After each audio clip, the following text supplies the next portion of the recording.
For this week, I wanted us to return back to the Sutta Nipāta, which is the group of discourses, some of the earliest that we have in this sasana. The teachings of the Buddha from the earliest of days of the sasana, when it was still just, you see, individuals coming from the contemporary traditions that were available at the time of the Buddha. You have a lot of interesting conversations that go on. We've seen, I think it was a few weeks ago or a few months ago, where we saw the rhinoceros simile being used, and in the past, other suttas, Magandiya, etc., where you get a glimpse of encounters where people come with genuine interest, with genuine quests. Remember, at this time, when these encounters were taking place, the Buddha was still, compared to his contemporary founders of religion, big names of India, if you will, they were much older than him in age. So the Buddha was still very young, in his mid to late 30s, one would say. So for that culture, he was still he was a youngster. So many people would come with these, baggage of conceit, of course, but also some, legitimate questions to ask. Many people were coming to engage with him in form of debates, to prove to their students that, see, I'm the better teacher or a better philosopher. And we get to taste the Dhamma in its purest form in the Sutta Nipāta. That's another thing that people often neglect, to pay attention to the Sutta Nipāta, calling it sometimes primitive, but it's not anything. It's actually anything but. So today we will go to the fourth book, where we find the Kalahavivāda Sutta. That will be the sutta for today. And in it we see a series of questions being raised, brought to the Buddha's attention to address. And I think for many of us, if not all of us, coming in contact with this sutta that I'll be exploring with you, we'll see so many commonalities, so many similarities in the way that humanity has been carrying on this tradition of creating and living in and somehow extracting gratification out of conflicts.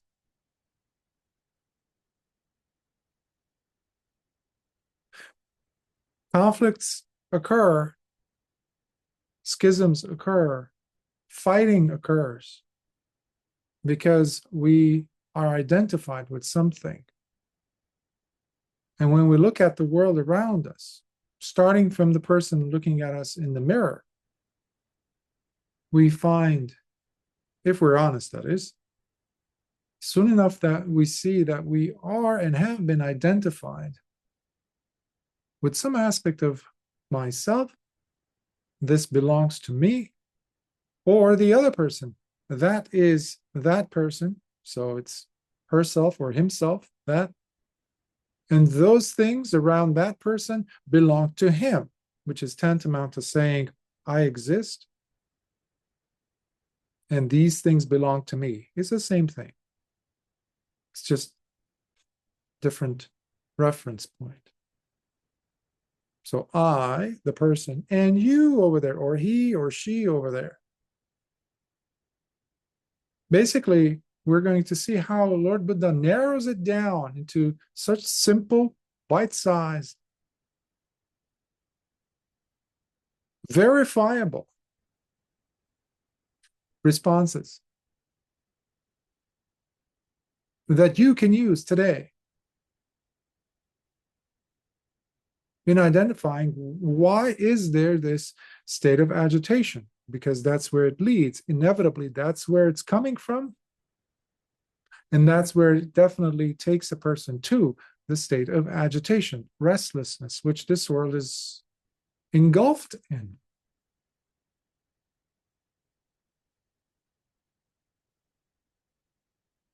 So the authorship of the conflict ultimately belongs to oneself, us. How we are promulgating it, or rather, how are we allowing it to simmer within us?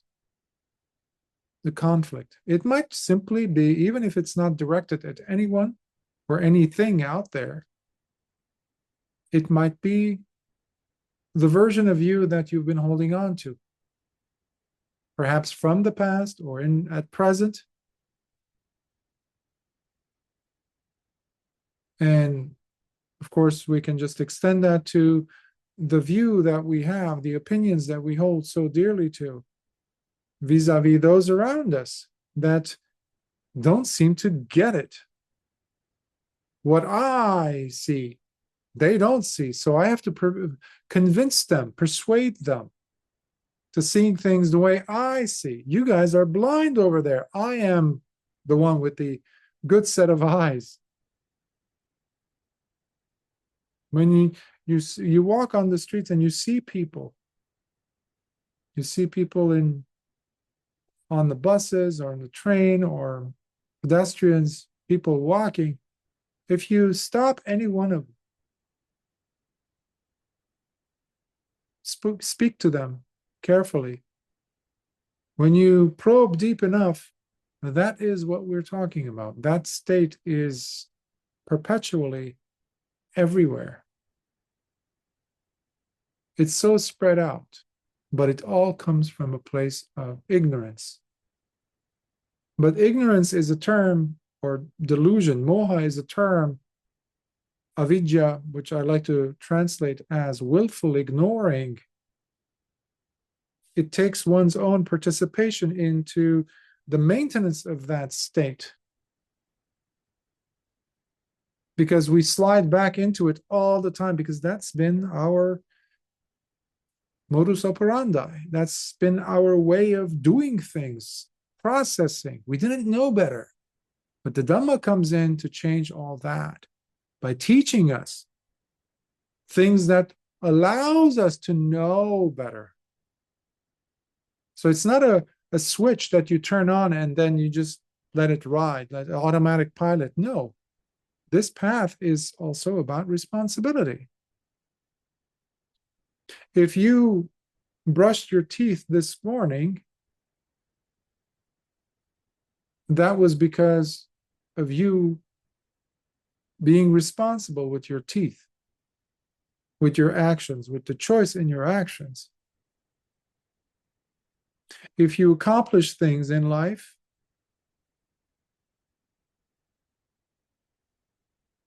that is because you pulled yourself out of the inertial state of the automatic pilot, because we are dealing with the sankharas, those habitual tendencies that are always there coming at us, whose authorship belongs to nobody other than ourselves. So without spreading too much or go on a tangent, even though they're all related to everything that I am trying to say here with the theme of today's sutta, my encouragement is this: try to see your own difficulties. Try to see yourself as one of the questioners. try to locate, maybe not in exactly the same way as you might have asked or would have asked. Nevertheless, there's a bit of every single one of us in this sutta. And let's see how Lord Buddha tries to heal us with his wisdom. Remember, the healing will only happen if we take the medicine. When we willfully work towards becoming wise and leave avidya behind. So, without further ado, let's start. So today's sutta is coming from the Sutta Nipāta, which of course comes from the Kuddaka Nikāya, the shorter discourses, along with the other, the books that mainly six, Dhammapada being one, Sutta Nipāta being another, Theragata, Therigata, Uddaka, Udana, and the Itivuttaka making up the whole six. So Sutta Nipāta happens to be one of the earliest books that we have of discourses. It's so early that you probably have heard me mention this before, but it's lovely to see within the other suttas throughout the Nikāyas, bhikkhus sometimes referring to this book. They would memorize verses or sentences or phrases, or especially Lord Buddha's responses to questions from this book. In the other suttas, talk about triangulating and seeing and just placing it in history, the contents of this wonderful book of suttas, because they held it in such high regard. So the SNP 4.11, so Sutta Nipāta 4.11, it's from the Atthakavagga, that's for the title of the fourth book, and the suttas sutta for today is Kalahavivāda Sutta, which I translated as On Fighting and Conflicts. So here we go. How do fighting, conflicts, arguments, grief, and many tears, avarice, arrogance, conceit, along with slandering begin? Please tell me, how do these things find their start?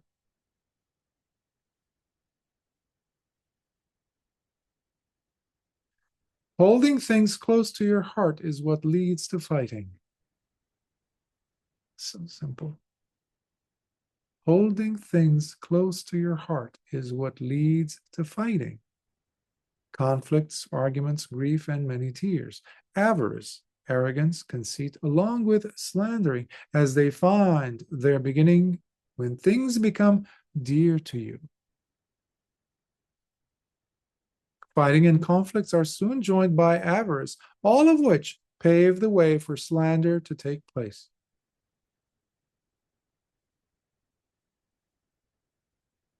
The moment we hold something dear, the moment we isolate something from all these other things that we're experiencing, so it could be a person, it could be an event, it could be a thing, a feeling,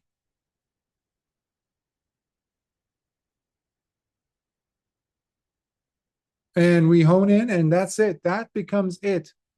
Remember what I was saying in the beginning? Identification. We identified with that experience as dear to us. The image I'm getting is a child walking in, or an adult actually, walking into an ice cream shop. And you have all these different flavors in different boxes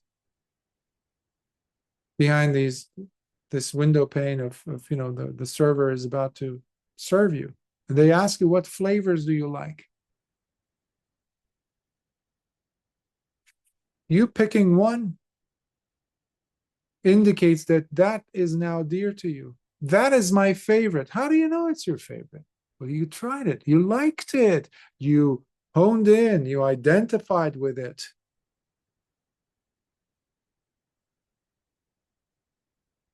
Do you see how we are here?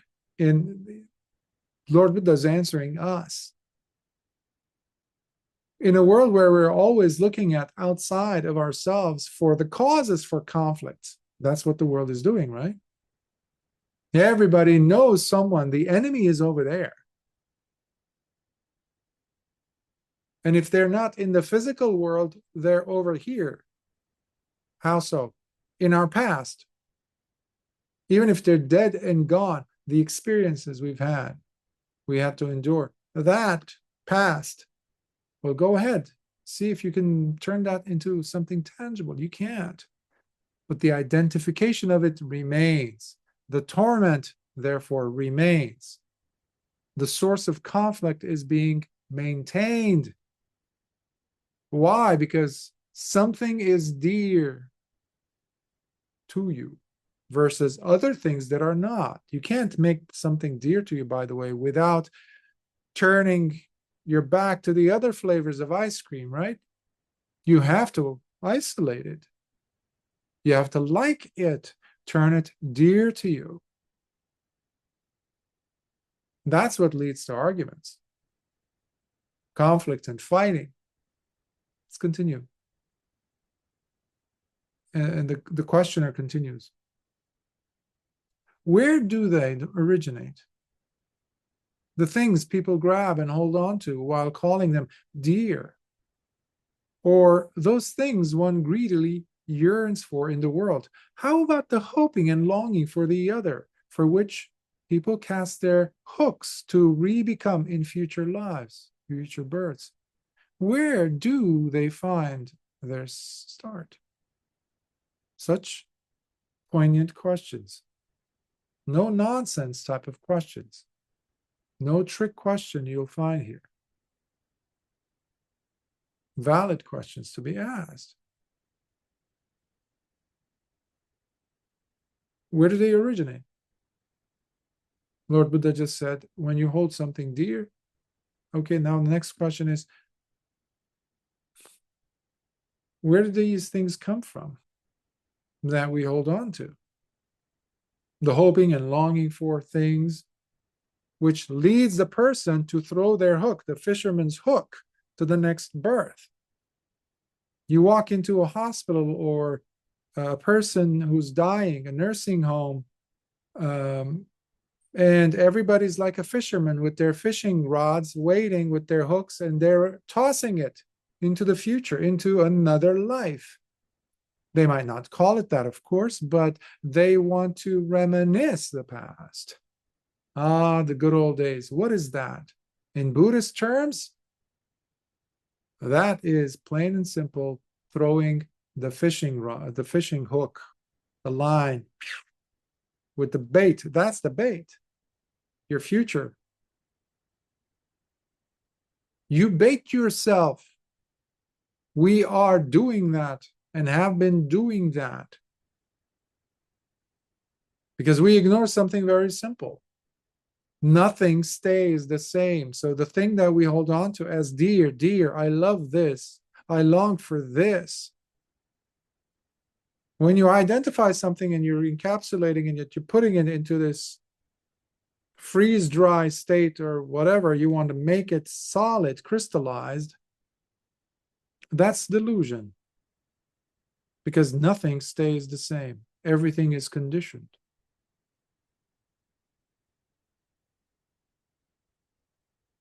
Everything that we think of, concepts, are conditioned. Everything you see is conditioned, including the thing that we ended up liking, was and is and will continue to be conditioned. And anything that is conditioned is going to fall apart. In fact, it has been falling apart. That was what Lord Buddha called anicca, impermanent.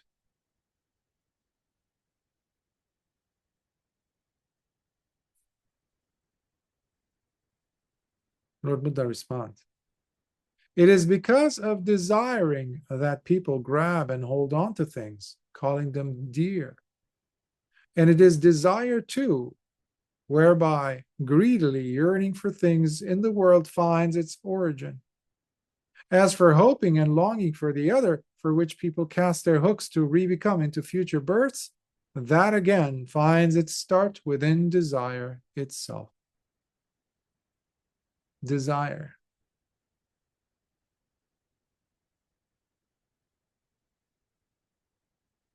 In Pali, we call it chanda, Chanda. Chanda. Now, this might be one of those sources that people use to criticize Buddhism by saying that Buddhism does not promote desire, so it's killing the desire in us as living species, as animate beings, living organisms, to really experience life. So it's life negating, isn't it? No.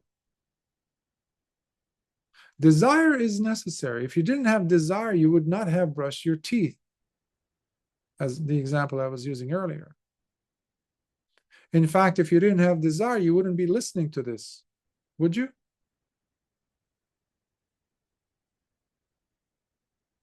So here, Lord Buddha is referring to the desire that one has or maintains to go greedily after things, yearning after things. There's a sutta where Brahmin comes over to Venerable Ananda and he says he's genuinely interested in understanding the Dhamma. And he asks, what is necessary for one to be practicing and living the life according to the Dhamma as taught by the Tathagata? And Venerable Ananda points out the four right efforts, Iddhipada. Well, the first of which happens to be chanda. But before that, Venerable Ananda highlights to this person, to this Brahmin, that unless he drops desire for things, for pleasure, for lovely things, for youth, for this, for that, things that he's lost, unless he drops them, drops the desire, that is, chanda, for these things, he'll continue suffering. Therefore, to practice this path, one has to relinquish desire, just like here we see in the Sutta Nipāta's verse. But then when the man asks about the actual methods, the tools, Venerable Ananda is telling him that he needs to have chanda. He needs to have vidya. He needs to have chitta,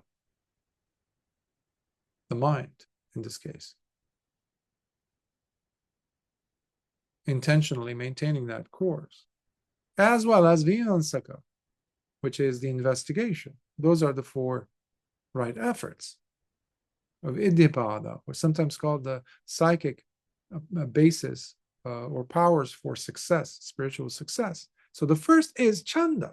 So how does that work? And the man is the first to raise his hand. He says, Bhante, I think you're stating something that nullifies what you said earlier, because now you're actually saying that desire is necessary to achieve the goal of you Buddhists. And Venerable Ananda says, when you woke up this morning, you had the intention of coming here, yes? And he says, yes. Would you call that desire? The man says, yeah, that was desire. I could have gone somewhere else, but I decided to come to see Venerable Ananda. And he says, so you had it with you as you were coming here until you saw me. Yes, yes, the man says. Okay, what happened to the desire once you saw me, once you reached here and you saw me here? Oh, Bhante, he says, I just disappeared. I no longer have that desire. There's no need. Venerable Ananda says, that is what we refer to in this case, in this practice, Iddhipada. When you're having the desire, we're talking about a different desire than the desire for pleasures. for seeking different things. In essence, this is Dhamma Chanda, the desire to understand the teachings, to penetrate the teachings, to become wiser. But what happens when you get there? You drop that desire. It's like a ladder that you use to get to the rooftop or the attic. It's the other day I was mentioning about the I don't know if it was here, but the Noble Eightfold Path, which is the Majjhima Pada, the middle path. The Lord Buddha talks about the raft that we have to use to cross. So please, this is a clarification that I'm offering in case you have that doubt in your mind. But Bhante, what is the desire? How does Lord Buddha is putting it down here, but then we have other places where desire is encouraged to be there in us. Please make the distinction. That's why I'm offering these different sources and explanations for it. But now the questioner comes back with another question. And how does desire itself arise in the world? And from where do discriminations originate? Along with anger, lies, doubts, and all the other things that are taught by the shaven-headed recluse. That's what they used to refer to the Buddha and his students, the shaven-headed. Usually it was a derogatory term, but not in this case, I think. In some of the other suttas, you see them use that, even in the Sutta Nipāta. So where do these things, the desire, where does it originate so that it ends up, proliferating all these different sorts of discriminations and like anger, lies, leading to all those things? Turmoil basically comes out of this desire. So where does it originate? It is from liking the pleasurable and disliking the painful that desire finds its origin. Whence it arises. By having seen and witnessed the presence and absence of things relatable, people go on discriminating as, I like this and I don't like that. Do you know people like that? Are you one of them?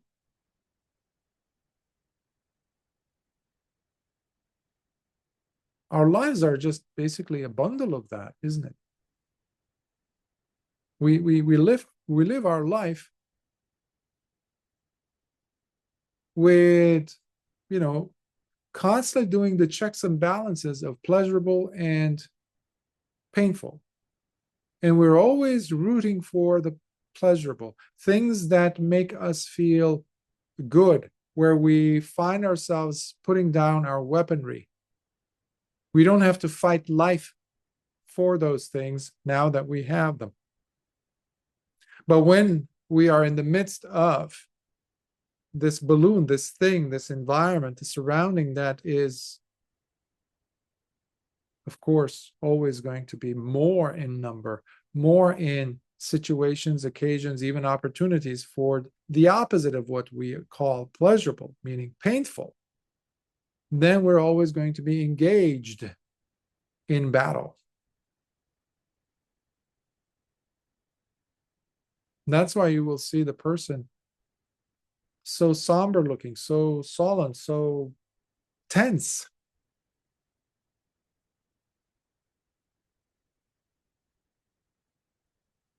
We expect life to be stressful, in fact. And now the highlight of our life has become getting those moments where we really enjoy a pleasurable moment, which doesn't have those situations. That's why we start eliminating people in our lives, eliminating situations, eliminating circumstances that might be conducive for more of those combative states to show up, in us at least. I like it, I don't like it. These are the two extremes of the pendulum. That's another synonym you could use for craving, in fact, because craving happens because the presence of this. Craving happens, yes, you're leaning towards the I like it, but you're trying to push against the possibility of you going to the I don't like it area, the spectrum. And that's never going to be the case where you're always there, even if it's the most comfortable pillow. And you say, oh, I finally found my cushion. I finally found my perfect bed or perfect chair, perfect something. Okay, sit on it. Put your head on that pillow. Stay there for a few days. See what happens. Soon enough, you're going to despise that. You're going to hate being there. You're going to hate that chair. You want to rush out of there. Why? What happened? Well, it was too much. In small doses, yes. Anicca happened. This is another way of understanding impermanence, suffering, and non-substantiality. We identified that pillow as being it, the supreme, most comfortable area in the universe that we found, and it's for us, and we're going to be there forever and ever and ever and ever and ever and ever. No. The presence of impermanence already includes within it suffering, because that idea or ideal you had in your mind is going to be falling on its face, because soon you will realize that it's not so comfortable, even if it's made out of silk and the softest Egyptian cotton. It will be uncomfortable. You want to run out of there.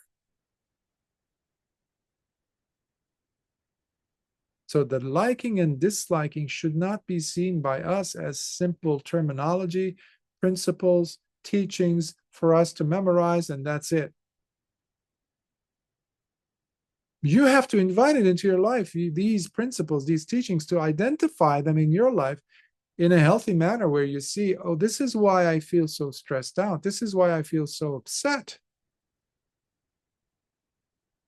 What am I doing when the person is really making you mad?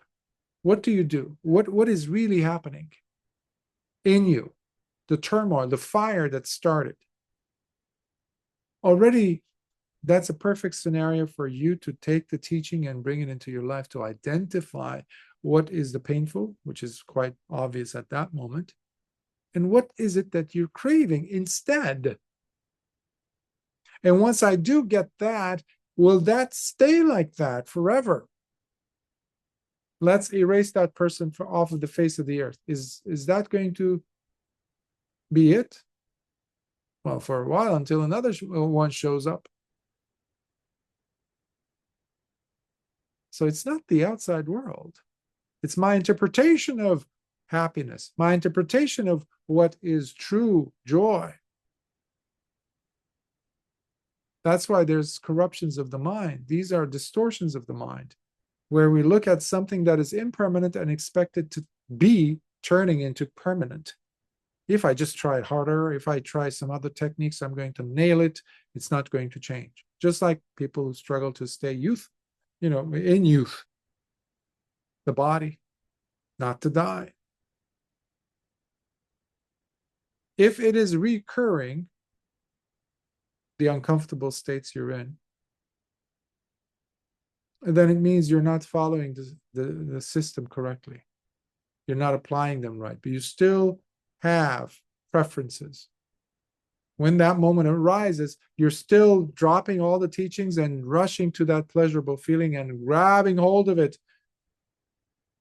tightly, dearly.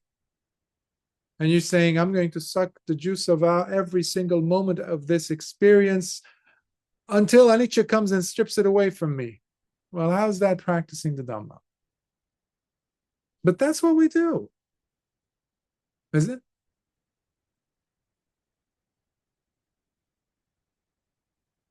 So the Buddha continues. Anger, lies, and doubts, along with all the deceptive mental states, are the results of the same old pair, liking and disliking. Therefore, the one still suffering from confusion must train himself in the path of knowledge. For it is only through the means of knowledge and personal understanding that the great recluse speaks on these matters. So there's a few things happening here, obviously.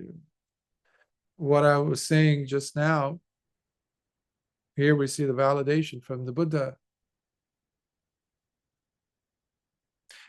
We are maintaining the old pair, the liking and disliking. If you're experiencing pain because of what someone said, someone's doing, someone, situations in life, it doesn't have to be someone per se. But then the undercurrent, the underlying drive is still unchanged in you, in the person. That is the drive for, between those two, liking and disliking. They are still running the show.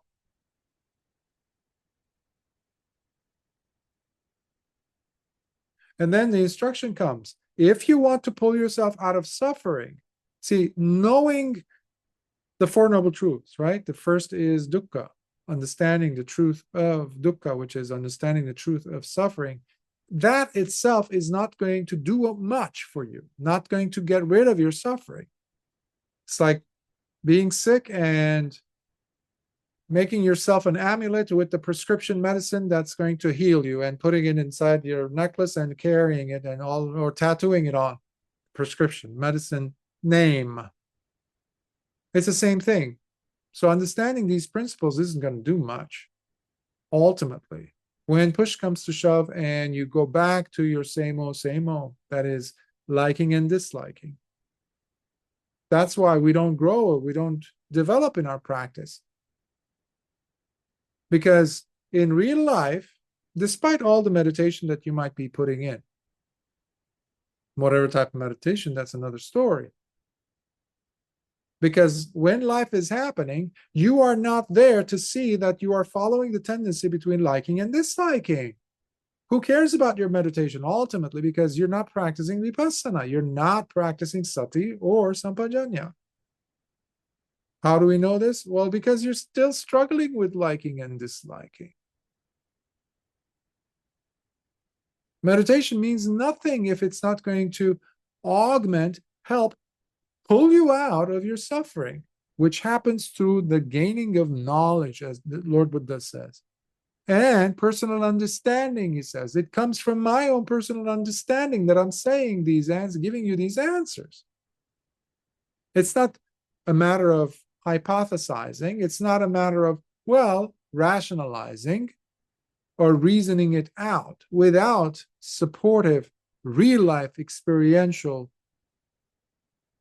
examples, empirically felt, undergone experiences.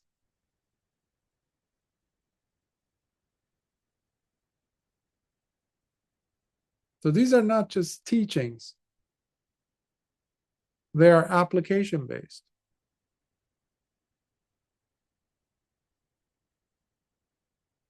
I'm reminded of the few times that I applied for at the time, when I was doing my dissertation, doctoral work.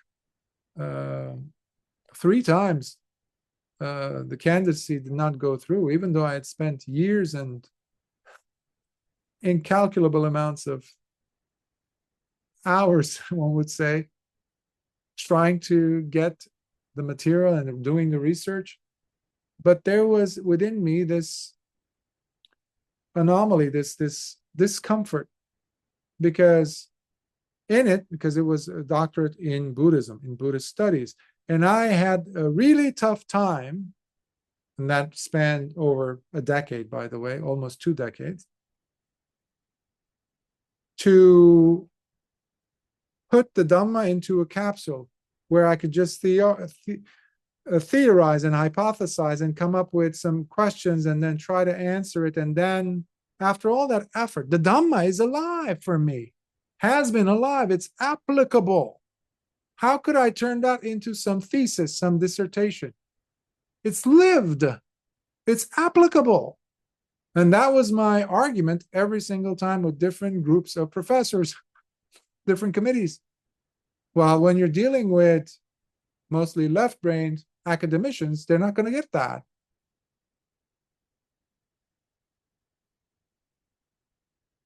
Until there was the university came up with a new department. It was called the Applied Buddhist. I was like, ah, they called me, come. Because they had gotten tired of me. It's applied. This is not mental junk. I can't stand there with my arms crossed, especially as a Buddhist teacher, or any teacher for that matter, and just talk Dhamma like that. It's stupid. It doesn't work. It's not intellectual nonsense. It's alive.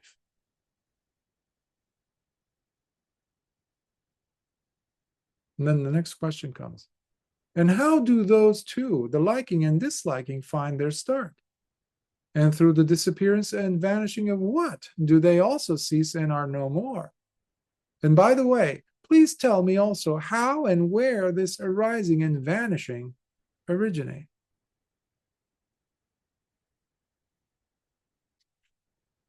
You know that the questioner probably knows the answers almost, like you can, if there's some commentaries, by the way, that say that the person who was asking this question was an arahant.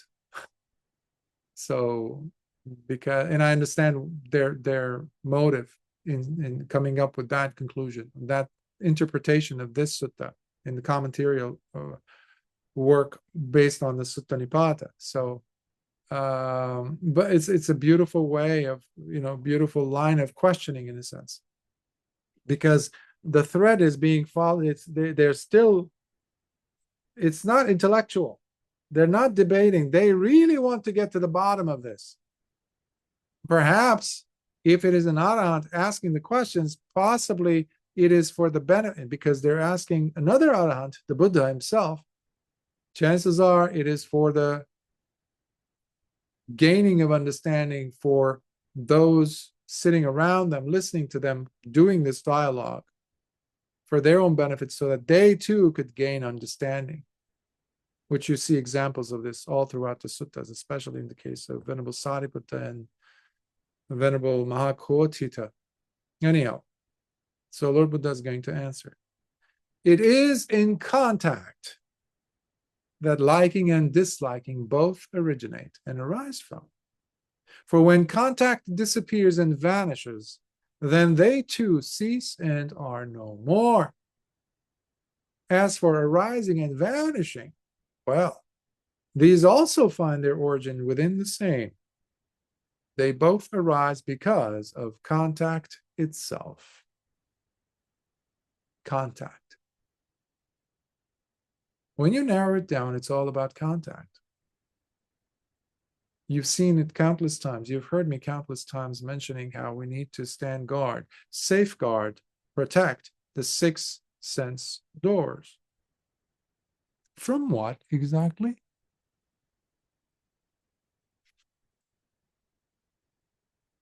Asa, contact. Even if your body is not touching anything, even if your nose, your nostrils are not making contact with anything, any smells, your tongue is not touching anything, is not making contact with any chemicals in the mouth, remnants of it or whatever. The eyes are not making contact with anything visible. The ears are not making any contact with the sounds, but your mind is. Concepts are very dangerous from this angle, if you look at it. Perceptions. But contact refers to all these 6. It's not just for the mind. The mind is the most trickiest. So contact is the problem, because what you have in our lives is we identify with things. Now, the things might be actually tangible, yes. Literally, you have tactile perception of them by touching physically with your body, with your skin. Or it could be sound. or it could be something conceptual. But they're all concepts. Why? Why are they being identified? What makes them identified or identifiable?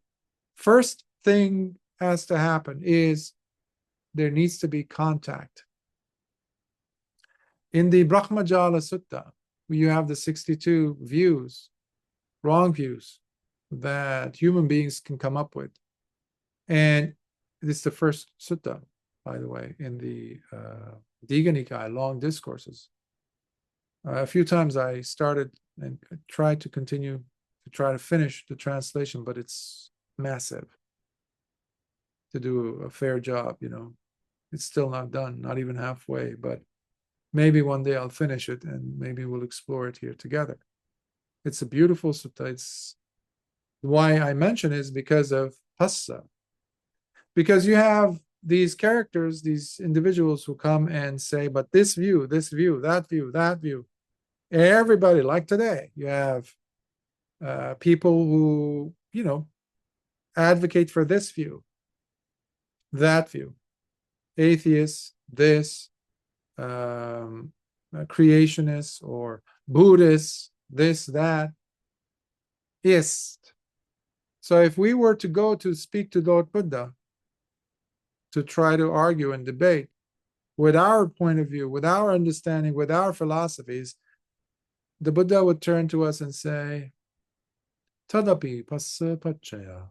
That too is dependent on contact. End of discussion. It's conditioned. That's not a solution. What I'm advocating for, what I'm identifying with, giving my life to, religions you see around you, philosophies you see around you, schools of thought that you see around you, trends, people's ways of thinking, narratives, they're all based on contact, aren't they? Everything is based on contact. Someone might say, well, in that case, Dhamma is also based on contact. Yes and no. Are you holding the teachings themselves? That's why I mentioned Buddhists also fit into that.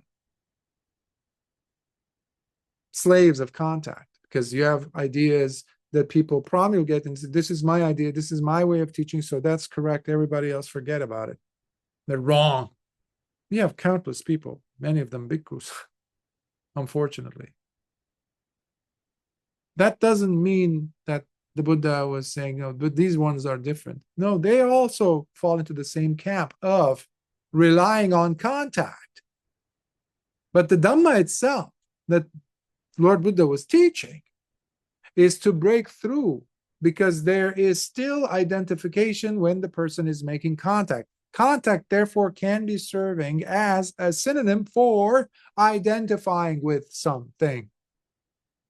Locking yourself down onto something, nailing yourself onto the ground of impermanence with this new idea, new discovery that you made and saying, aha, I found it. No. The Buddha would shake his head and say, no, that too is based on contact. It can be quite frustrating when you have everything riding on that. Why? Because there's a liking and disliking. You're still trying to defeat something. You're still trying to prove something. And the Dhamma is not about proving something. It's about living and understanding for yourself. Why? The objective is simple: to end suffering. That's it. Not to get, you know, degrees, PhDs, this, that, or followers, or having books or theories in your head, even if no one knows about you. What are you holding on to? That's another way of understanding arising and vanishing. Because in order for us to fool ourselves in the form of saying that anicca doesn't occur, or turn away look the other way when impermanence is happening, trying to look for another event, another experience, another relationship, when this one broke down and is destroyed. To avoid ourselves from that crash or the crushing sensation of suffering, what we do is we create linkages left and right. We have an umbrella which is completely diluted. We draw this curtain over these series of different events that are happening. Now, you can use your breath. You can use any type of experience or sound. If you slow a sound down, a recording, slow it down enough, you will see that it's broken into ta ta ta ta ta ta, or even slower ta ta. So there's gaps. Same thing happens when you look at a printed paper. Get a magnifying glass or a microscope, even better, and place the printed document underneath it, the lens, and you will see that there is no straight line. The L or whatever letter that you're looking at, in fact, if you zoom in close enough, it's just blotches of ink with a lot of gaps here and there. Similarly with our experiences of life. So these series of events we consider to be my life, my living experience, etc., etc. Meanwhile, they were simply bundles of arising and vanishing, arising and vanishing. And there goes another life. Because we're constantly looking for that solid one event that is all-encompassing, to give us that sense of satisfaction, which basically is our way of looking for the other way, this time from dukkha. What happens when you are sitting for a while? I was mentioning about the pillow or the cushion of your meditation, or any seat you sit on. After a while, you want to move. Why? Because it's uncomfortable. Why? Because it's dukkha. That's why. And now, what are you doing? You change your position, even if now you're leaning towards one hip or one sit bone versus the other. Crossed your legs or something. Or change your sofa. You got somewhere else and you're sitting there. Oh, this is better. Oh, yeah? For how long? Why? What is this better than the dukkha over there? So this is another way that we can keep ourselves in dukkha, running away from this side to that side, pretending that dukkha doesn't occur. I'm outsmarting dukkha, just like I did with the anicca over there, with impermanence, by adding new experiences and completely ignoring the fact that the earlier ones came up and disappeared, just like the breath.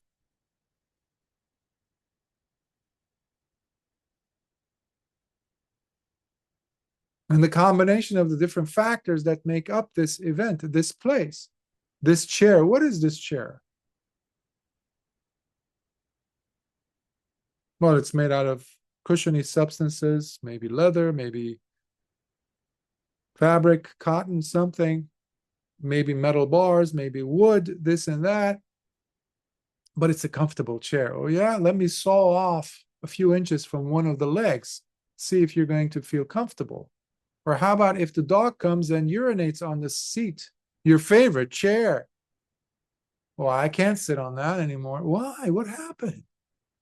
Conditioned. It is made up of the four elements. It is made up of different conditions coming together at a certain time. I don't even care for it once I leave the house, or when I'm sitting on another chair that's giving me comfort.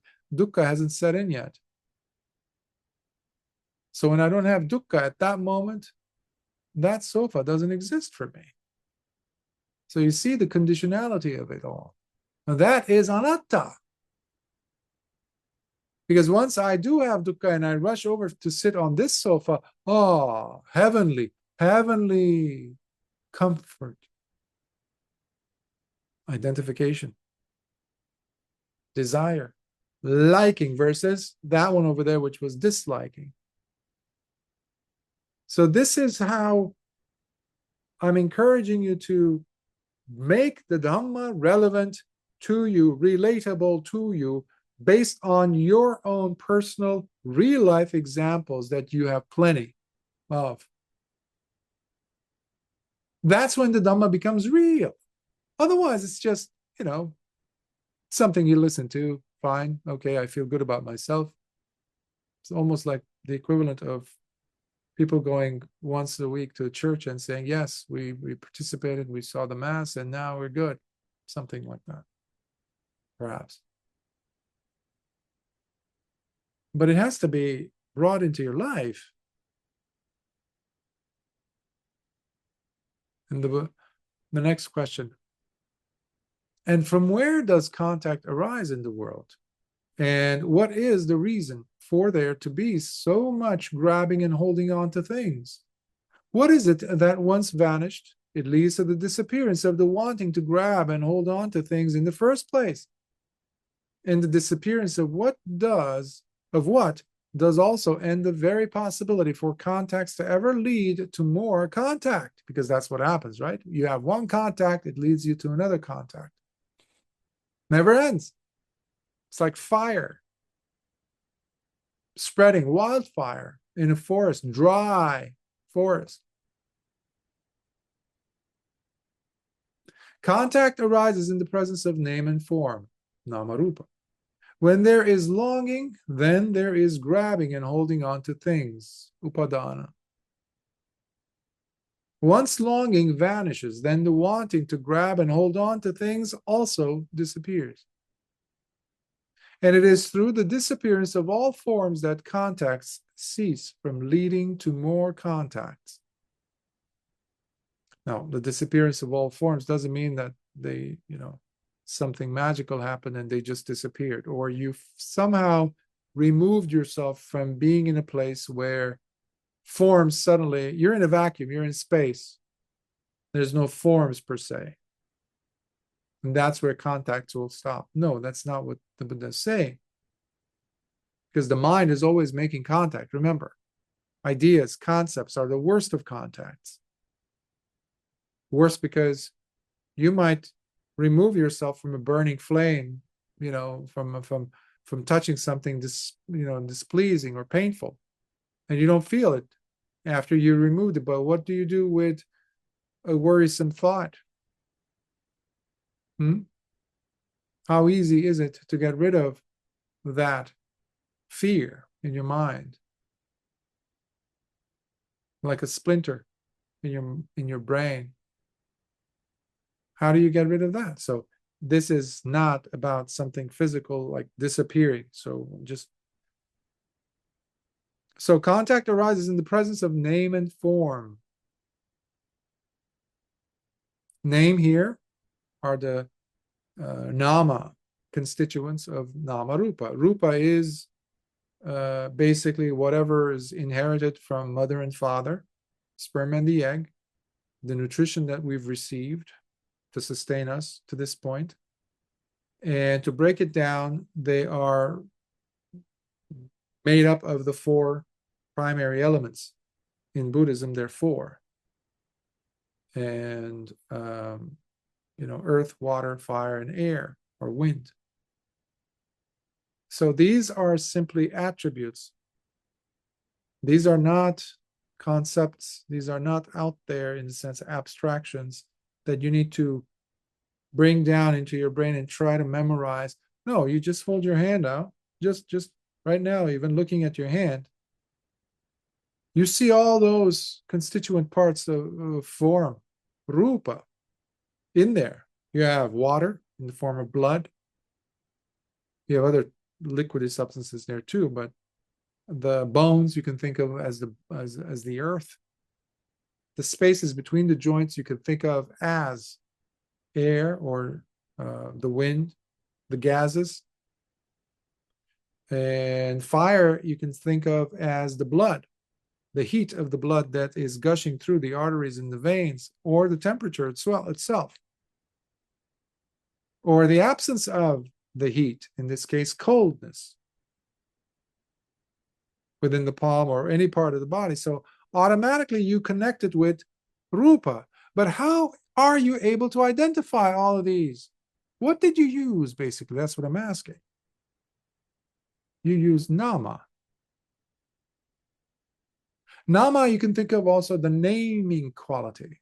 It names, we just named it, we just delineated what, very simple terms, this thing called the body, portion of the body. Nama has within it a few things. Unfortunately, many people take the traditional, not in the correct sense, because they just use the panchakanda, rupa, vedana, sanya, sankhara, and vijnana, or consciousness. And they use that for nama group. But when you listen to Venerable Sariputta or Lord Buddha describing nama group, they always say, well, you have a few others. You have feeling, you have perception, you have attention, you have intention, and you have contact. How did I see the hand? I had to turn the attention onto it. How did I recognize the earth element? I had to turn my attention onto it. How did I feel? Well, there goes that, right? I felt the heat. That's how I knew there was fire element. When the breath is coming in and out of the nostrils, right here, when your attention is there, nicely held, you are feeling the touch. The mind observing the breath going in and out is nama. The body being cognized, felt, understood, seen by the mind, or the knowing mind, in this case nama, that is rupa, the touch. So you have nama rupa. You don't have to go and study Abhidhamma for the rest of your, eternity, and still not come to understand the Dhamma, basically. You just have to be present. As Webu Sayadaw says, just stay here. You have everything there. The Dhamma is there. So the grabbing and holding on, what about that? Upadana. Upadana oftentimes is, if not always, seen as just grabbing or clinging, they call it, grasping. I don't like that term. It's grabbing because you're highly invested in that. There's a lot of attention tied into that state of wanting to keep close to that. But it's also fuel. What kind? How so? Grabbing, fuel, how does that work? Have you ever lit a candle or an oil lamp? Or if you've done barbecue, let's say, and you have charcoal and you spray some gasoline or some flammable liquid, or campfire, you put some liquid like that, flammable, and then the adults say to the kids and everybody, stay aside, give yourself some distance from it, and they light a match and they throw it. What happens? Before the match, lit up match, touches the charcoal, a few centimeters or even a foot away, suddenly the flames start from the air surrounding the charcoal. What is that? That is upadana. That's why when we see something from afar or hear it, all the six senses are working against you to grab you, attach you to that thing. Hopefully to turn it into something dear, or make you run away from something that is painful without even having seen it.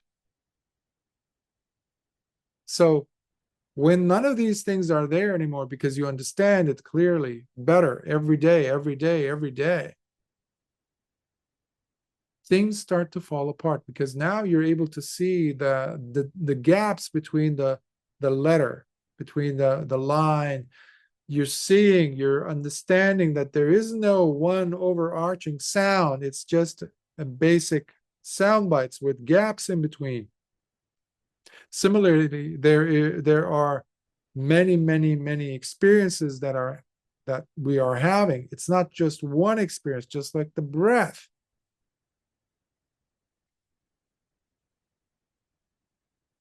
On a macroscopic level, you can think of it as the days of your life or the year that you've lived through.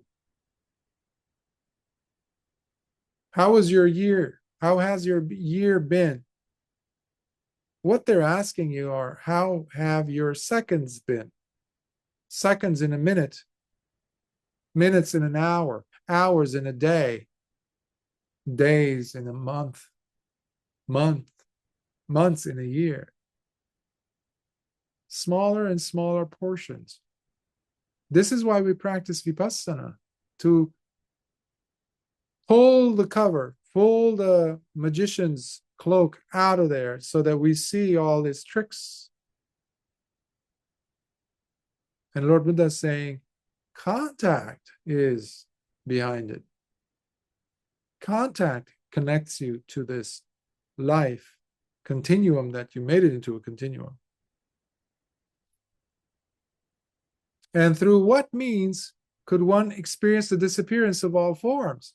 In what way could happiness and suffering both cease and just vanish? Please tell me, what could make these two disappear? For these are very important things for us to know.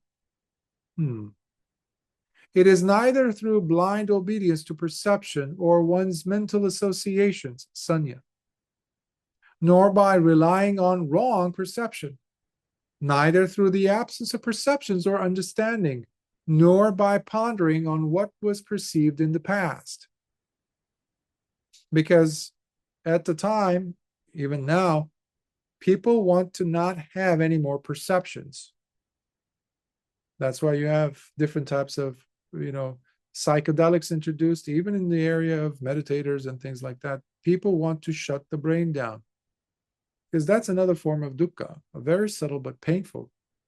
But that's not the solution either, because even yogis were going into jhanas at the time of the Buddha, even to the 8th jhana. If you recall, the second teacher, that's what the technique was to teach Siddhartha before he became the Buddha. Kuddaka, he taught Siddhartha how to get into the 8th jhana, the highest form of basically cutting contact with everything, including perception. That's why it's called neither perception nor non-perception. You're cut off. But the problem was they dreaded coming out of that state, because you're joining back into the circus. They're suffering when you come out of that state. What do? So people wanted to stay there as long as possible, but it was torture. But they were like, oh, this is how it is, until we really get to be reborn in that realm, and that's going to be good forever. Lord Buddha is saying that's stupid. That's never going to give you liberation, nor understanding, nor the opposite side, which goes into the past and dwells on the perceptions that you've had in the past. Being a slave to perceptions, not running into perceptions like the other one. If you remember, we did the Untitled Sutta a few months ago. That's what it was all about. And the Buddha continues, in this manner, one experiences the disappearance of all forms, because the origin lies in perception itself that keeps working behind the scenes, always constructing the true architect of all mental proliferations in the world. Perceptions. Our perceptions, by the way. The things that you hold dear. Well, that's why we suffer. And that's why, in answer to the very first question, conflicts arise, because people love their own perceptions. That's where suffering arises first. The perception, it's painful. In the Magandiya Sutta, you've heard me mention this many times, because it's such a beautiful verse. Sanya viratasa nisanti ganta. When a person no longer is attached to perceptions, sanyas, for such a person, there cannot be any more shackles to bind. They don't get stuck. They don't get stuck in the quicksand or get shackled up, chained by more concepts or bad karma, because they have to. You have to commit to these perceptions. You have to say things based on those perceptions and your adherence to them, which means you're going to break precepts sooner or later. You're going to hate the other person who does not uphold your perceptions as correct. You're going to say things to them. You're going to think bad things about them. You're going to do bad things to them, against them.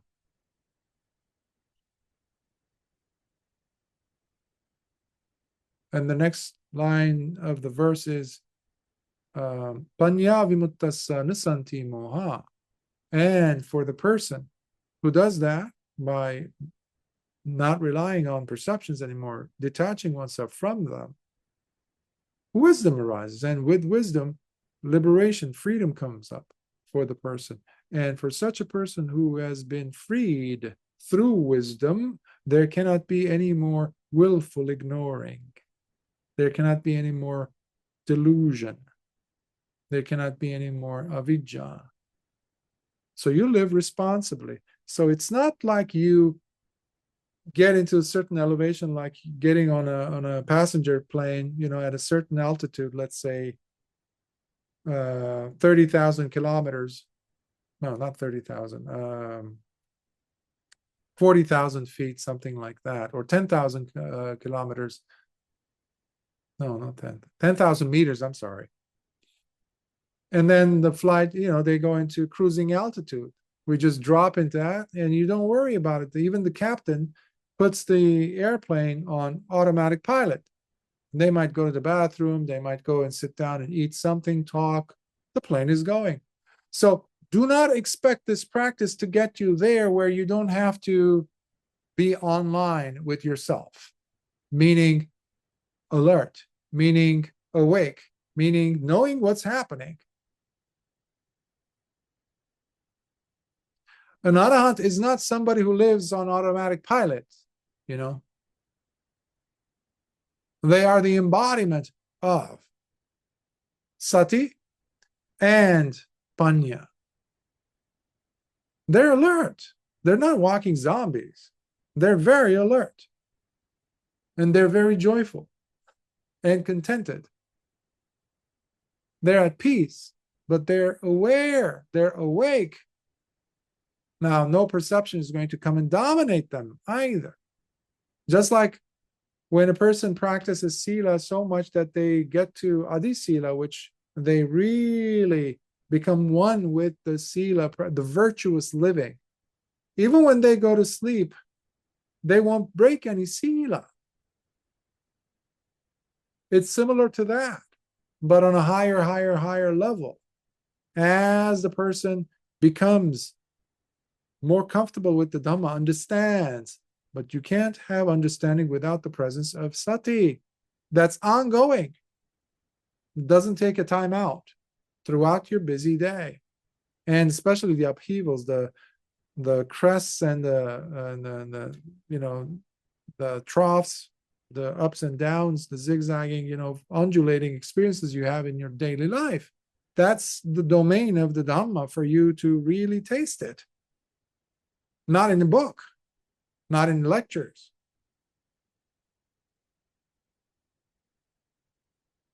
Because Sanya, he says, is the true architect of all mental proliferations in the world. That is the papanchas. Sanyas lead you to the great storyteller of delusion, which is one's own papanchas.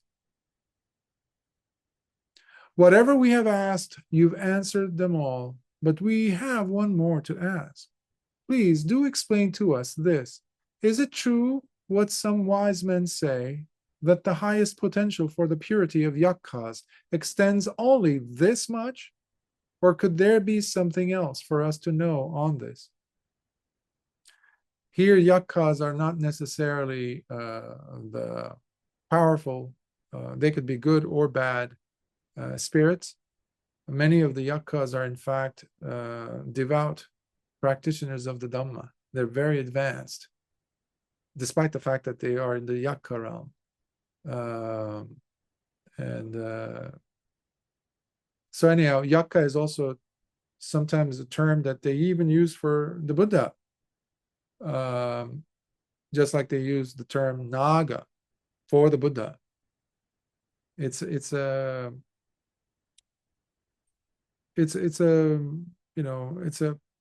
positive. It's an accolade, basically.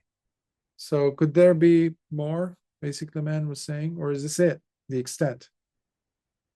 And the Buddha answers, it is true that some wise men do say that. In fact, the highest potential for purity of yakkhas extends only this much. It must be said, however, that there are others who teach that in time, with skillful application, one can go beyond this and experience full liberation that is without any residues remaining. Remember, earlier I was saying, there's other yogis, this and that, there are disciplines like the 8 jhanas. But you didn't hear anything about liberation being mentioned until now. Lord Buddha broke it down to the constituent parts, all the way down to perception, contact, this, that. But he didn't mention liberation. So the questioner is intelligently asking one very critical question that completes this. What about liberation, basically? And Lord Buddha is saying, there are others, and this time he's referring to himself. With skillful application, one can go beyond this range that I just told you about, explained to you. Full liberation can be experienced, which is without any residues remaining. Residues remaining are basically, usually it's anupadisesa nirodha samapatti versus saupadisesa nirodha samapatti. Saupadisesa with residues, anupadisesa without residues. Usually this refers to the 5 aggregates that a person, specifically this is in reference to the arahant. Once the arahant dies physically, they are then referred to as anupadisesa nirodha samapatti. They've entered that. There's no more residues. That means that person will no longer take any more rebirth, take any more aggregates. Rebecoming is no longer possibility for such a person. So that is a validation for full liberation. That's what full liberation means. But understanding the role of conditionality in all these, while investigating the underlying fact of dependency in all things, and by realizing this directly, the truly wise is liberated without ever getting involved in debates with anyone, cutting himself free from further births. Sadhu, sadhu, sadhu. So this is a very personal endeavor, journey, adventure. So in the last verse, you would call it, again, Lord Buddha is reiterating the importance of understanding the conditionality of all these factors and investigation. You cannot, investigation requires you to be alert. You don't stop investigating, but it's not a chore anymore. You're curious. That's what we mean by stay curious in the form of mindfulness. If you're truly being mindful, you're actually very curious. Curious about the breath, curious about how the texture of the ground feels against your feet as you're walking, as you're lifting the heel, moving forward in space and time. What happens to the other part of the body? When you're reaching to hold the doorknob and trying to turn it to pull it towards you, the door, to open it, to walk through it, there's so much areas of curiosity that goes unnoticed. Means investigation is being missed out on. But investigation is what is allowing you to be present. You're alert. You're not running away from what is happening. Therefore, you're not caught between in the pendulum of I like it, I dislike it. That's how the truly wise get themselves liberated, the Buddha is saying, without ever getting involved in any debates. Debating will never get us off of samsara. You will never release yourself from samsara by beating another person in a debate. And this is a dangerous thing I've been noticing a lot during the last few decades, especially the last decade or so, where in Buddhist circles I see a lot, not just in Buddhist circles, but everybody is dying to say something and then wait with their rifle or weapon for somebody to dare say something contrary to that, because they have a whole slew of armament to unleash on this other person.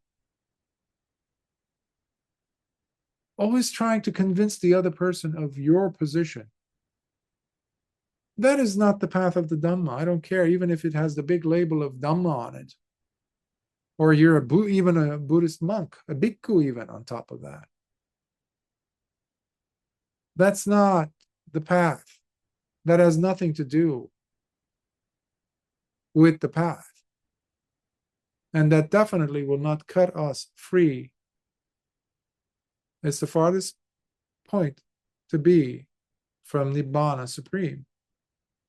So I hope we remind ourselves of that while being supported by discourses like this Kalahvivāda Sutta. So I will stop here and see if there are any questions or comments.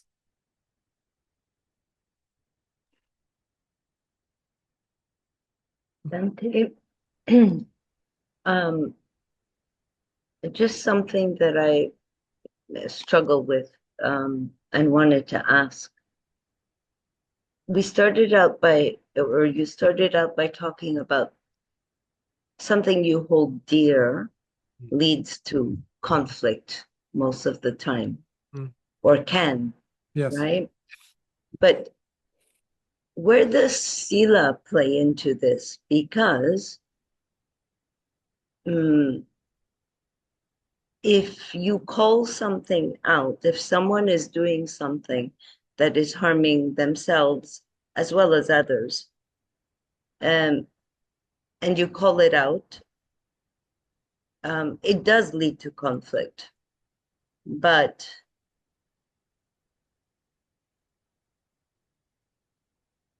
you still have to call it out. Maybe that's different than a position. I'm not sure how that fits in. You know, I struggle with this, Bhante, but anyway, just does that make sense? Do you get what I'm trying to say? Does that complete your question? Did you have more? No, I think that's enough. Yeah. Well, it's quite a pertinent question, I will say. Not just given the time, but also especially the topic of today's sutta. You mentioned sila. For some reason, people think that sila can exist in a vacuum. Sila, in order for it to be sila, has to be at one with wisdom.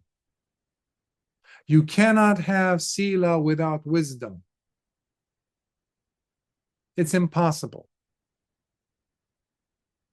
Otherwise, you're just a self-righteous person who might be a Hitler, who might be a Stalin, who might be somebody who's terrible. In your mind, at least, this is where the relative approach that postmodernist thinkers have come up with, and saying, well,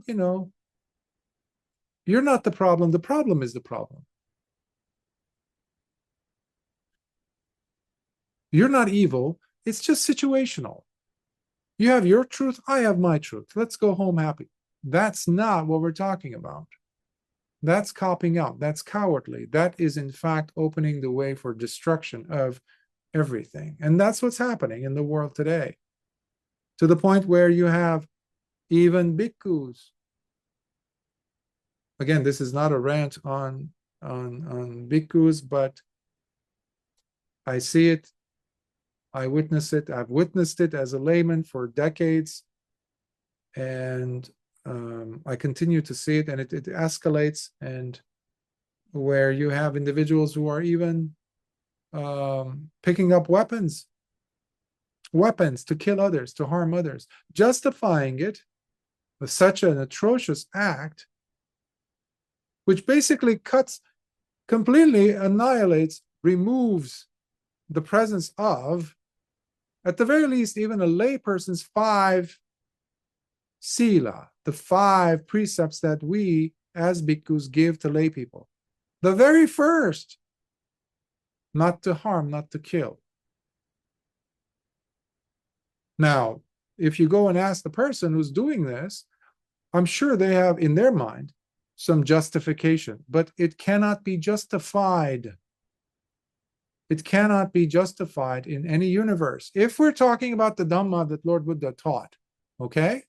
You have other religions that teach you that, in fact, in order for you to be real follower of that religion, you need to have a weapon, a gun, and you have to kill. In fact, if you kill someone, you're going to be good. You're going to land in some heaven surrounded by whatever, lovely, lovely things.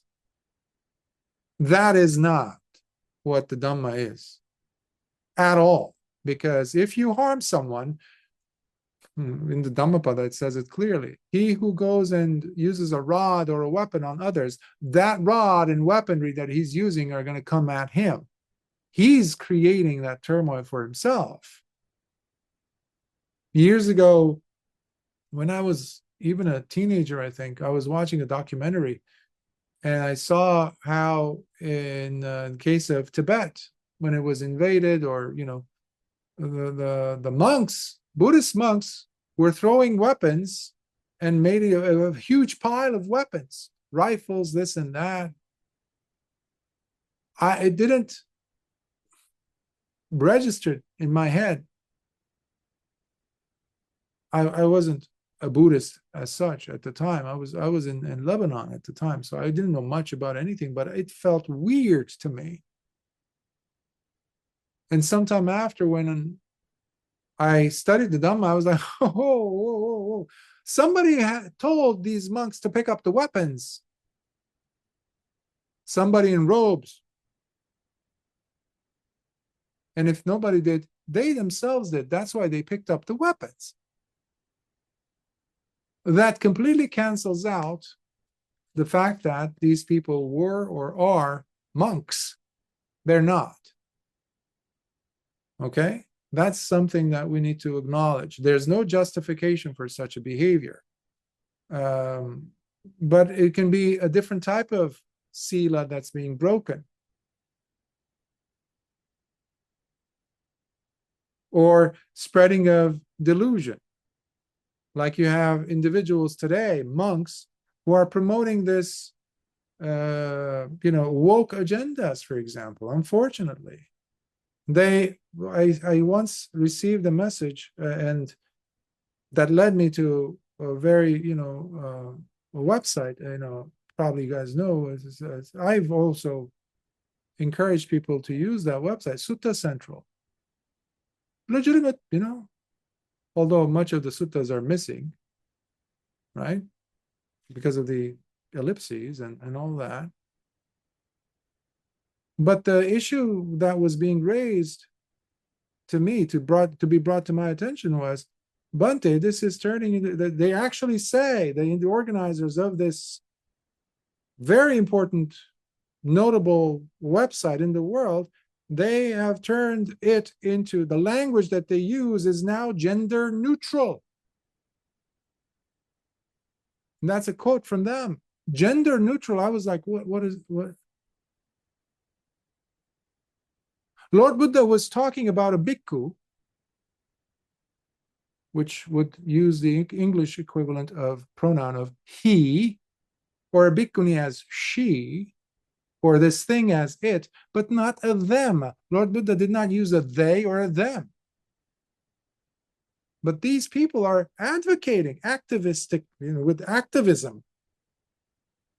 They're breaking sila as far as I'm concerned, because they have gone on another route. They completely, just like that other idiot monk who's picking up a weapon somewhere in the world today, thinking that he's going to preserve the Dhamma, protect the Dhamma. This other idiot over here is following woke agendas by destroying the Dhamma, the teachings, to fit their own agenda and their own type of thinkers.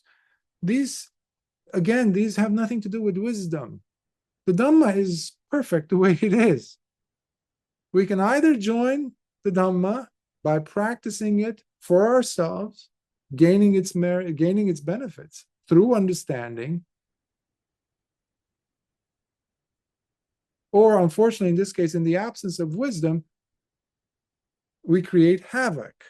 Because what is very crucial for me to highlight and really is sad is the impact of these monastics, because I know you were referring to specific events pertaining to monks, and specifically Theravadan monks, unfortunately, doing things that are completely unacceptable. Completely. No justification. So I'm using these two examples that are currently happening in the world. And unfortunately, they're being celebrated by individuals, by groups of people surrounding them. What is really sad is that they don't consider the impact this is having on the laity, on the future generations.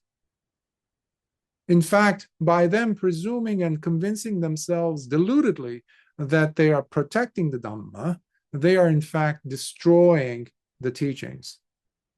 How so? Because the teachings, in order for them to be teachings available, this and that, they need to have those who are practicing them. But if the practitioners are losing faith because of what they're observing, because they themselves won't do this, many lay people will look at that bhikkhu lifting up a weapon to go and kill someone, shed blood. They will say, I will not even allow my child to do that. How can I go and bow down to this monk now? I can't even call him a monk. So, of course, what I just said is definitely creating conflict in some people, right?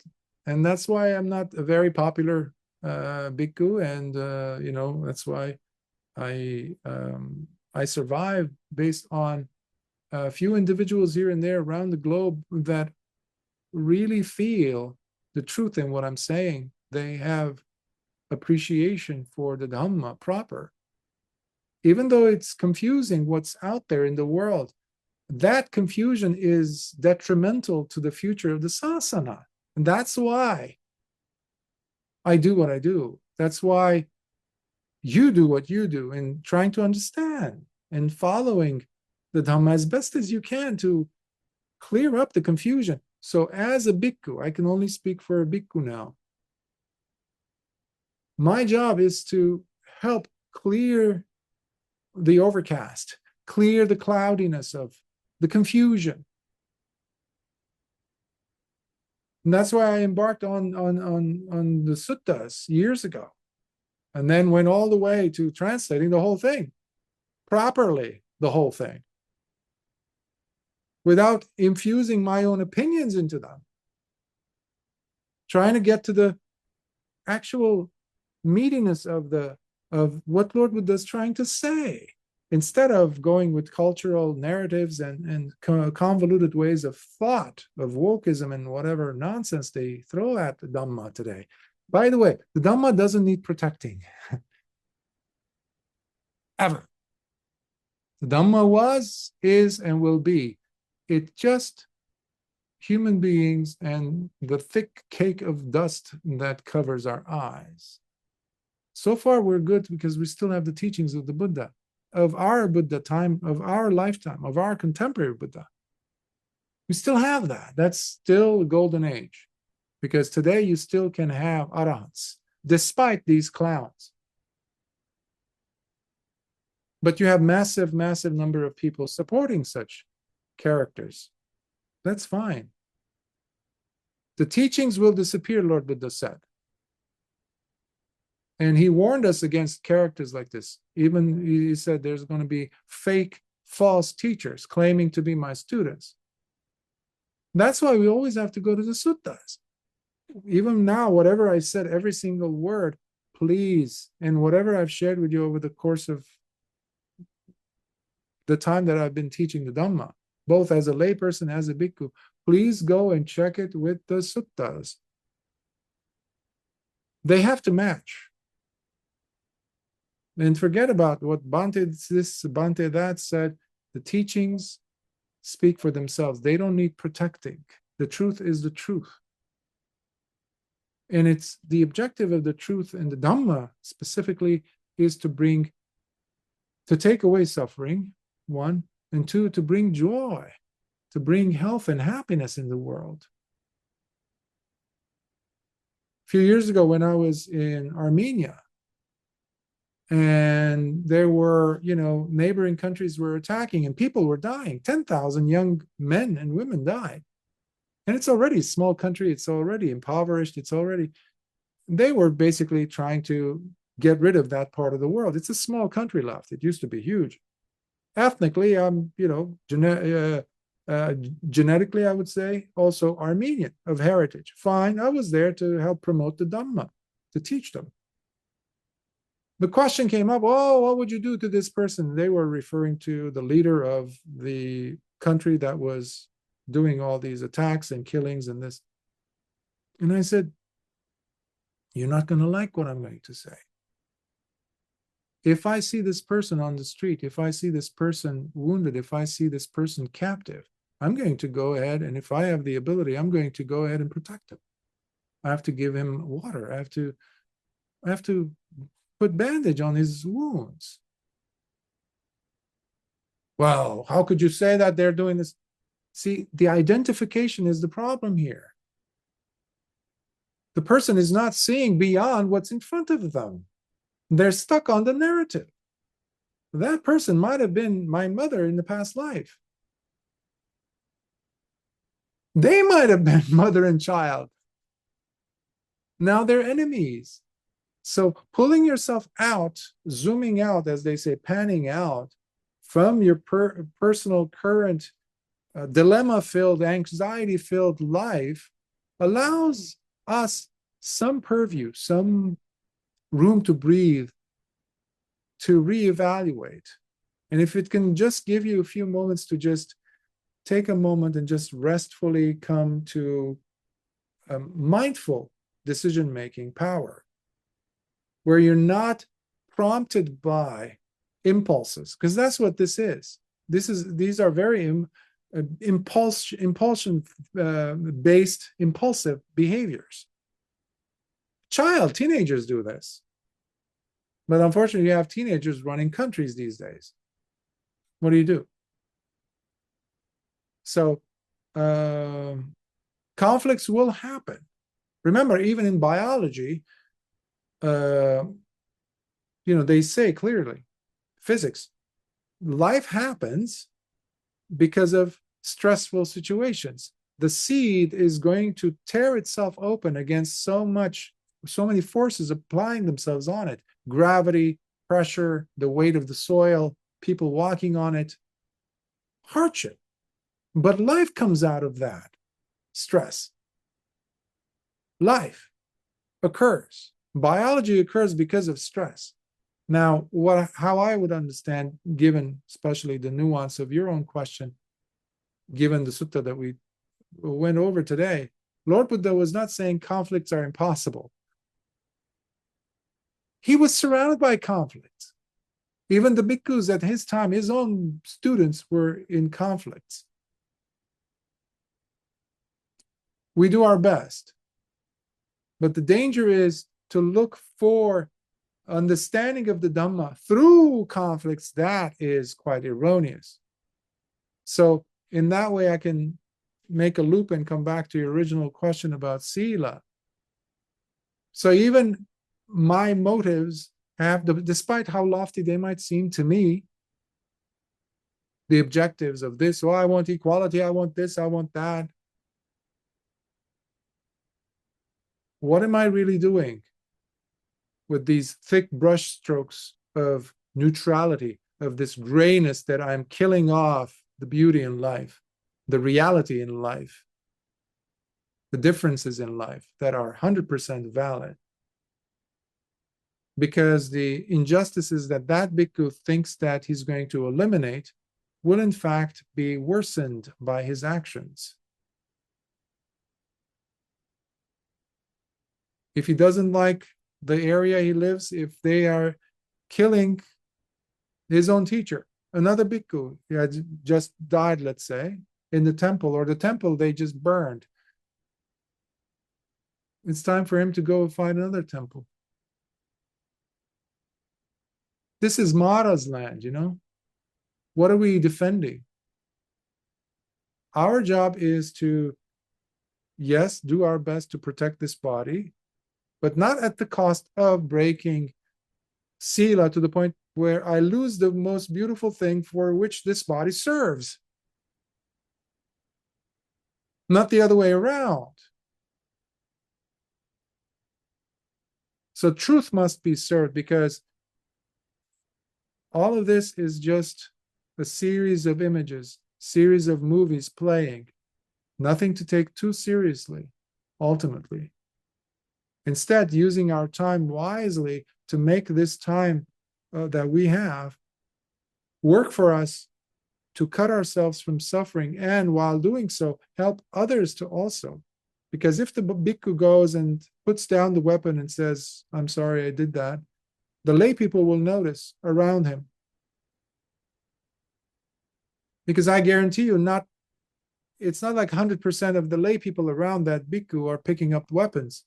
There are some lay people who are shaking their heads and they're stunned. Maybe they have even lost faith in the Dhamma for what they saw. Because we always have to juxtapose whatever behavior of a bhikkhu, starting with this one here. We have to juxtapose that bhikkhu's image, words, behavior, personality, whatever you want to say, and put it, juxtapose it with the image, the prototype, perfect example of Lord Buddha. The essential parts of that bhikkhu have to match the guidelines of Lord Buddha. That means sila, samadhi, panya, embodied in the personality. Not in here and there, tiny little things that happen, oh yes, and then you completely avoid this mountain-sized incongruencies about the person's behavior. No. We have to be realistic and we have to be investigative of the teacher. For that, we also have the Vimansaka Sutta from the Majjhima Nikāya and countless other suttas, where Lord Buddha encourages the student to go ahead and critically look at the bhikkhu's behavior and not just take it wholesale, accept it, go swallow it down. No. So when the bhikkhu puts down the weapon or stands intact like a solid rock against the winds of time, instead of caving into this narrative or that narrative or whatever is popular these days in the West, but stand true to the Dhamma. Even if everyone around that bhikkhu is nuts, is crazy, sooner or later, they will see something. At least one or few people will see the light. They will see because of the example of that bhikkhu. And that's what the bhikkhu is supposed to serve in these very difficult times. Because it is our behavior that protects the Dhamma. If we protect the Dhamma in any way, then it is through our behavior. through our behavior, not by weapons. Otherwise, we're no different than those bozos who go ahead and kill others and think that they are actually accomplishing merits. Everything I do, I say, as a bhikkhu has to be thought of as, how will this weigh in? How will this impact the laity? Because what you have is the opposite of the, Lord Buddha was talking about conflicts, avoiding conflicts for a specific type of debating and all that, because he was seeing a lot of those holding on. That's one. But then you have the life. Because you're alive, you will have conflicts here and there. Fine. But then you have the opposite pole, because many people rush to the other side and they said, oh, we should not have any conflicts ever. That is equally dangerous. Those are the silent ones who, in their silence, have consented to atrocities throughout history, throughout 26 centuries of the sasana. You have plenty of examples in Asia and in the West. Many bhikkhus a few years ago, in COVID time, they were turning in both eyes. They were looking away when injustices were taking place, even in their own viharas.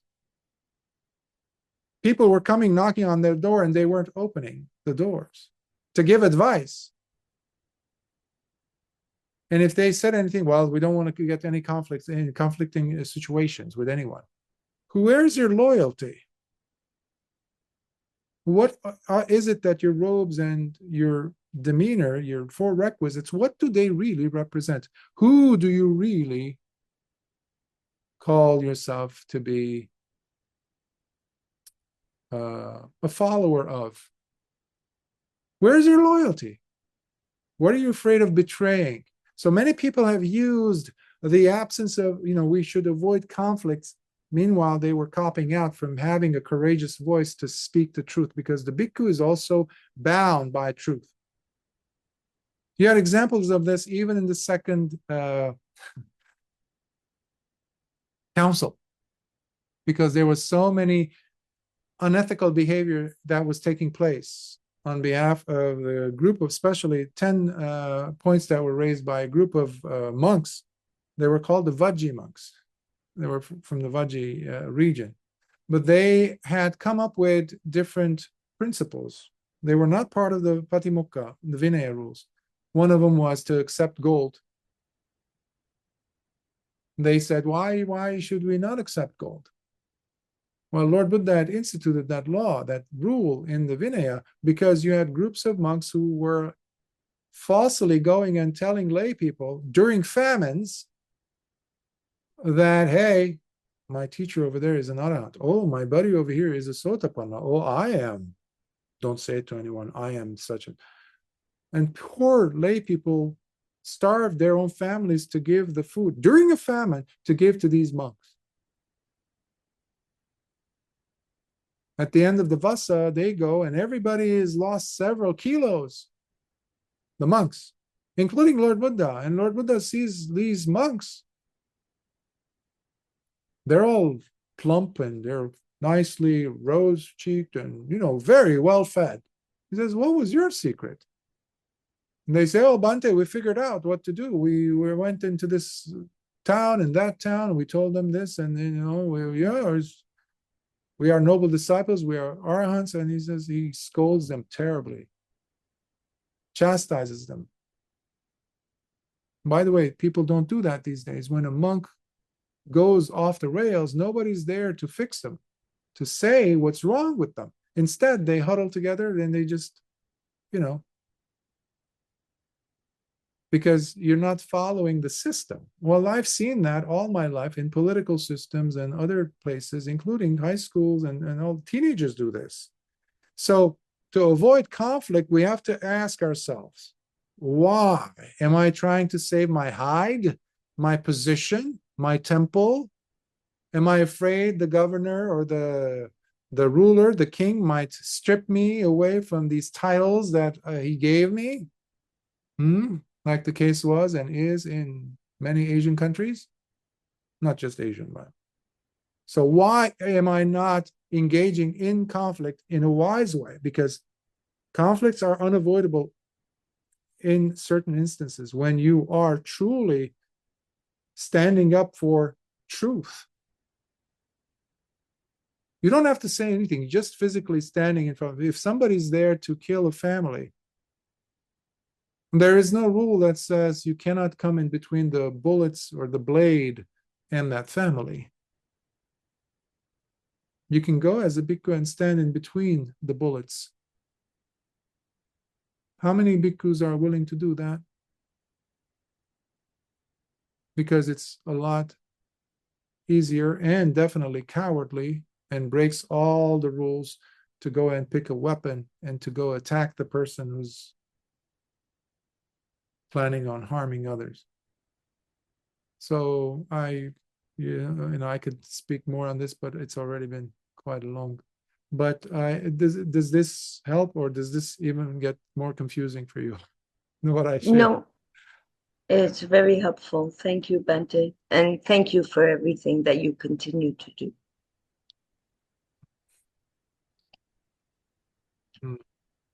It's all for whatever, we have a certain amount of time on this planet, each of us, some more than others.